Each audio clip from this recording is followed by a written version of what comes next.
huko hata viazi hata uwezi niwekea hata kama nikasuku moja. Nenda nikakule chipo Nairobi. Sasa wewe malikuja Magashagi. Makakuja hivyo makamba mamesimama kama modo maneda bara. Sasa huku mawaru sisi huku mawaru hakupei kitu. Sasa unataka mtu asiwe sizo hata ni waru mnapea huku ng'ombe na cabbage. Sasa hata si ukiniwekea hata kama nika cabbage kamoja.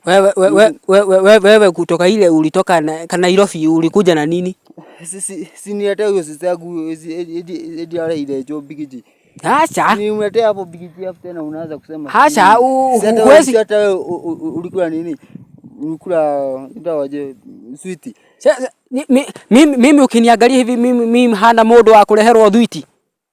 Mimi hana modo wa kuleherwa dhwiti. Mzee hata wewe siku zingine hakuna. Wotile kidogo akuwa huko. Utarudi Kanairo hivyo. Sasa ndipo ulikuwa unaniambia nikuje nigojea gari.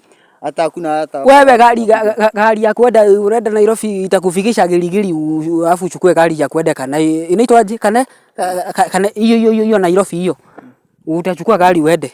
Sasa tisi ungemwekea mtu kama ni para. Wewe wotile kidogo akuwa huko. Wewe unakuja uko umesimama kama mtu anaenda sijui Rorasio, sijui wapi. Hapana mimi acha mimi niende hivyo. Wewe ngoja gari hapa. Ndio usirudi huko. Tukashoke huko. Sasa unaniachanisha hapa nitajua kama ni za kwenda huko kama ni za kwenda. Wewe masirudi huku. Masirudi huku sawa? Acha basi nini nikaambia basi madhe kwa heri. Na hiyo gari hizo gari. Simamisha hiyo gari uende. Niona at least hata kama nika cabbage. Mimi nimeenda. Acha niye niwekeo basi waru. Gotie. Rudi. Hata Kanairo wewe enda ukarudi. Simafenda uikara Kanairo uikara godhaka huko. Hata huko ukalime huko. Ndo kalime yako huko. Toto wa shenzi sana. Shenzi kabisa. Shenzi sana.